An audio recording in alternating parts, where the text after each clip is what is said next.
हा व्हिडिओ प्रकाश पोळ गटविकास अधिकारी यांनी तयार केला असून महाट्यूब चॅनलला सबस्क्राईब करा व व्हिडिओ शेअर करा. नमस्कार. आज आपण शासनाच्या एका खूप महत्त्वाच्या आणि गरजेच्या योजनेबद्दल बोलणार आहोत. ही योजना आहे इंदिरा गांधी राष्ट्रीय विधवा निवृत्ती वेतन योजना. ज्या महिलांवर पतीच्या निधनाचं दुःख कोसळतं त्यांना आर्थिक आधार देण्यासाठी ही योजना खूप मोलाची आहे.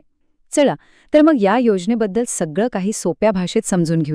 घरातला कर्ता माणूस गेल्यानंतर दुःखाचा डोंगर तर कोसळतोच, पण त्यासोबतच एक मोठी चिंता उभी राहते. ती म्हणजे पैशांची.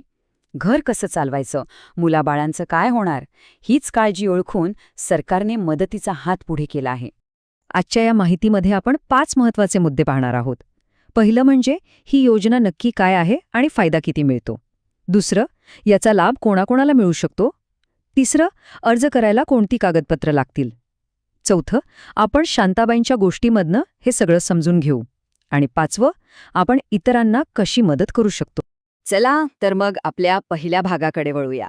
ही योजना नक्की आहे तरी काय आणि यातून किती आर्थिक मदत मिळते?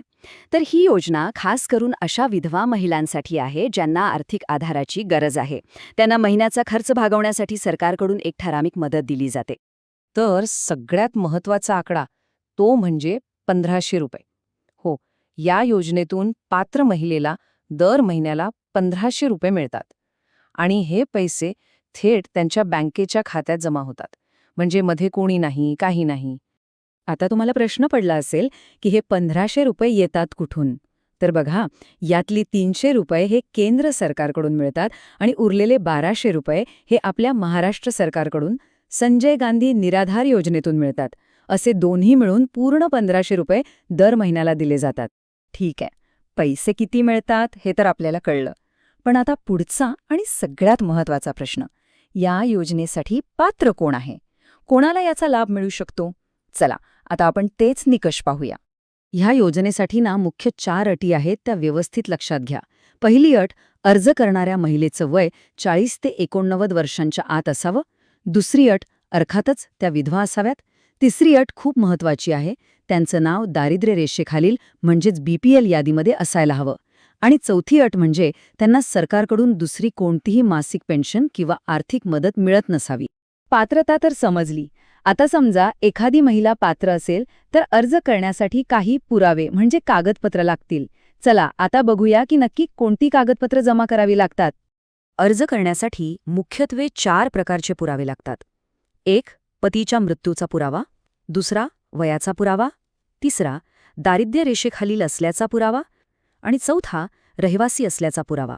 चला प्रत्येक कागदाबद्दल थोडं अजून जाणून घेऊया. पहिला आणि सगळ्यात महत्त्वाचा कागद म्हणजे पतीच्या मृत्यूचा दाखला. हा दाखला तुम्हाला ग्रामपंचायत, नगरपरिषद किंवा महानगरपालिकेतून मिळतो.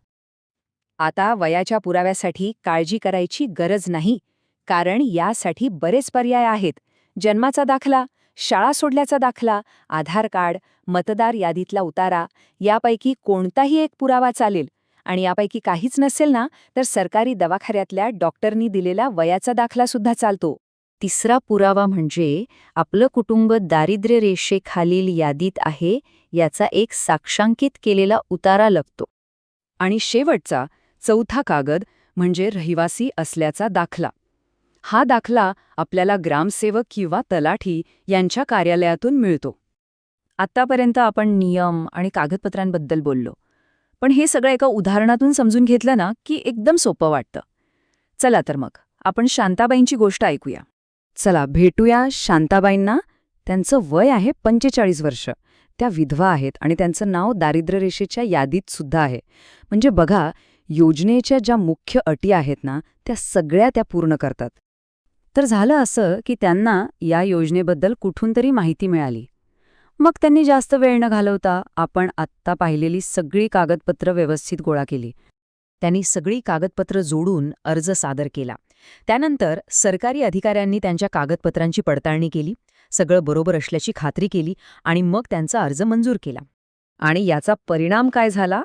आता शांताबाईंना दर महिन्याला न चुकता 1500 रुपये थेट त्यांच्या बँक खात्यात मिळतात.